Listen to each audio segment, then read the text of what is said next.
In the previous videos, I argued for the importance of discussion regarding World of Warcraft Classic and how it isn't necessarily as easy as a simple hands-off 1.12 release. But I want to take a step back. I already covered why people are interested in experiencing a legacy World of Warcraft server back when one of the biggest private servers, Nostalrius, was originally shut down, well before Blizzard announced their intent of recreating this experience. And on its own, I believe it to be a good overview of why people still play this old title, but with the concept of creating an official classic World of Warcraft in mind, I want to go over a number of crucial elements that made vanilla World of Warcraft exactly what it was, that made it such a social catalyst, and solidify these elements as mechanics and design choices that Blizzard shouldn't be changing, regardless of how open you are to possible changes to classic World of Warcraft. Certainly, there are a few easy ones that will come to mind immediately, but why exactly would these ruin that legacy experience? What purpose did some of these artificial inconveniences have, and why should these be elements Blizzard should most definitely be keeping exactly how they were? So let's start off with the easiest one. Looking for group, looking for raid, and other such cross-realm mechanics. Interestingly, cross-realm did show its ugly head at the end of vanilla in 2006 with the introduction of cross-realm battlegrounds. Servers were now paired up in large battle groups with the main intent of dramatically reducing queue timers, and ultimately that is the main driving force behind cross-realm mechanics and looking for group tools, a minimization of waiting time for the player. Unfortunately, it's also one of the biggest driving forces in creating what many people will feel has turned into single-player MMOs, as virtually every modern MMO has copied such a system since, and World of Warcraft itself expanded upon this dramatically once Wrath of the Lich King launched, and opened up instant dungeon finder tools to these same mechanics. Certainly at the time, during the launch of 1.12, many people applauded this change for reducing those queue timers, and with servers of roughly 2,500 people online at once, the fact that people could now go into Battlegrounds much faster was certainly not universally disliked. However, the social impact was certainly already noticeable well before these systems eventually expanded to looking for group tools, and together they stripped World of Warcraft of some of its major foundations, such as identity and reputation.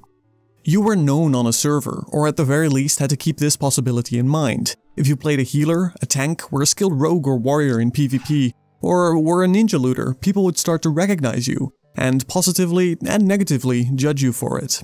And they had to, and so did you. After all, there wasn't an easy line of replacements of people coming in and out from all kinds of different servers that you would never interact with again, which is very much the case in modern MMOs. The result was that a real lack of these tools, a lack of this convenient instant queuing, meant that it would forge both rivalries and communities.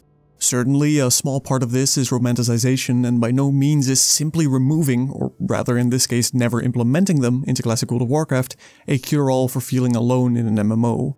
But it is one of the biggest setbacks to that social experience. There's more to say on this specific point, but I think it's easy to tell that looking for group tools and cross-realm mechanics should stay far away from this World of Warcraft vanilla recreation. It's anathema to its core design. Furthermore, something to note here is that providing Blizzard allows for enough players at once per server, that necessity for reducing battleground queues will be lessened dramatically, like they have on private servers that easily allow 10,000 people active at once. The second biggest, easiest element that I'm sure will be universally agreed upon is concerning mounts. Yes, flying mounts are an easy no, surely, but more than that, the introduction of mounts at very specific level ranges, the speed of mounts themselves, and the awkwardly long mount-up time involved are all crucial in preserving the legacy experience. In vanilla, mounts were expensive. If you saved up enough, not necessarily an easy task, you got your first mount at level 40, and the speed increase would be a mere 60%. Later on, another expensive mount at level 60 for a 100% increase. This should most certainly stay that exact same way, for two reasons. One, it slows down leveling speed dramatically, and secondly, it's an important balance point for world PvP.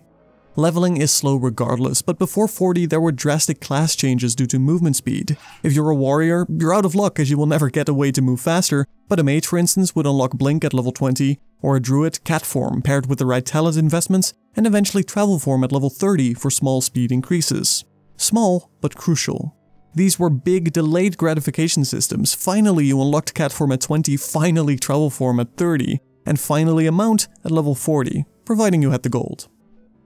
Like many other vanilla systems though, none of these existed in their own vacuum, and further explaining why these shouldn't be made more easily achievable or more effective brings me to a few other elements that should not be changed. Fewer safe zones. This point speaks to the scattered flight paths and guarded settlements that vanilla had, far fewer than the game later introduced. And if, say, in future Blizzard is considering ways to add newer content to classic World of Warcraft, I certainly hope they wouldn't make these a bigger factor. As it stands, this lack of safe zones contributes heavily to a sense of tension and danger when you moved out of a settlement, leaving the safety of Gromgol in Stranglethorn Vale as the Horde, or Astronar in Ashenville as the Alliance, knowing that as soon as you left the guards behind, you were virtually open to attacks from any direction, which additionally made classes stand out more and rewarding when it comes to, say, stealth offered by rogues, druids, or even the Shadow Meld ratio from Night Elves. This lack of save zones contributes heavily to the general memory of World PvP in vanilla. General traveling time. This is where we get more obviously back to mounts, but like safe zones, this speaks to flight paths, but also boats and teleportation. This also speaks to class flavor. Mages most obviously get the ability to teleport to capital cities and create portals for other members, but how about the double Hearthstone Shamans receive through Astral Recall, or the very specific, but useful nonetheless, teleportation of Moonglade as a druid? Or how about quests that force you to go to very specific zones, such as a class quest for an Alliance warrior, requiring them to go to the Barrens in order to unlock Berserker stance? These systems, or rather the lack of these systems being incredibly commonplace, and taking a lot of time regardless, force you to go out into the world and perhaps organically run into other members of your faction, or the opposing one. Flight paths are of course static, but nevertheless important to keep limited, as they play into elements like organized world PvP, where you can't immediately have an entire group respond to a threat, or on a more individual basis, like I mentioned with safe zones, can't easily escape the zone you happen to be in. Skill ranks. In vanilla World of Warcraft, you did not automatically learn skills, spells, or abilities. You had to train them, playing into the harsher economy of the game, and every few levels you had to upgrade them, costing you another heap of gold. More often than not, this meant that not everyone could learn every skill the moment they were available, simply because they did not have the money promoting good management of your resources. Furthermore, they played heavily into that delayed gratification system. Every time you spent a few hours of questing, you could look towards your capital city and browse through the new skills you finally unlocked. Getting Whirlwind as a warrior at level 36, for instance, or the travel abilities I mentioned earlier, felt great to unlock, rewarding your economic management and leveling time investment. On a purely combat level, in specific cases they also allowed for a higher skill ceiling through mana management. For instance, knowing that a lot of them were too expensive except for certain situations did make a difference in how good of a player you were. Or, to make a very specific example, as a mage, keeping a rank 1 Frostbolt around for PvP purposes was an excellent choice to make. Removing this system would trivialize the economy management of the game and reduce unique possibilities as a result. The time to upgrade items. Rare items were truly far more rare in vanilla World of Warcraft, and this specific item rarity was crucial, yet again playing into the delayed gratification model of the game. This didn't just start at endgame, far from it. Getting a few green items while you were around level 10 made a night and day difference in how powerful you felt. Getting your first blue was a major stepping stone, and chances are you weren't replacing any of these anytime soon.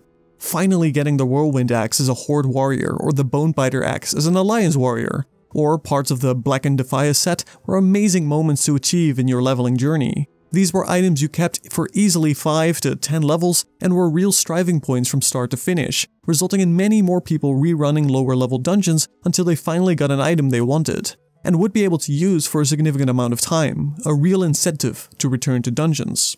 And how about seeing a highly geared character in Orgrimmar or Ironforge? Not only could you tell they worked for it, perhaps through leatherworking or blacksmithing or raiding, but in all likelihood it created a vivid memory of wanting to achieve exactly that for yourself. Nowadays, through the immense instant gratification, you toss items aside left and right, and except for only the most top-end gear, are likely hardly bothered by what others are using.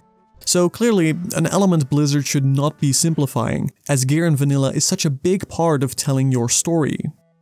None of these elements exist in a vacuum, it's all intertwined, but I'm confident that these general game philosophies should stay the way they were. At least like they were at the end of the 1.12 patch in 2006, regardless of how open you are to changes in Classic. All of this contributes majorly towards the leveling journey in World of Warcraft. This, of course, also ties into mob and elite difficulty, something that shouldn't be nerfed either. You simply couldn't do all content on your own, and that was a major element in creating social interaction as it forced you to group up, which was further emphasized in dungeons and raiding content, which, although mechanically were very simple, would require you not to make mistakes, and as a result completing one together felt like a real accomplishment. None of this should be changed, and all of this plays into the general leveling time. Back in the day, it took an average of 15.5 days of playtime to achieve level 60. Nowadays, people can have it down to 10 days or so, but regardless, the point stands. It's a massive time investment.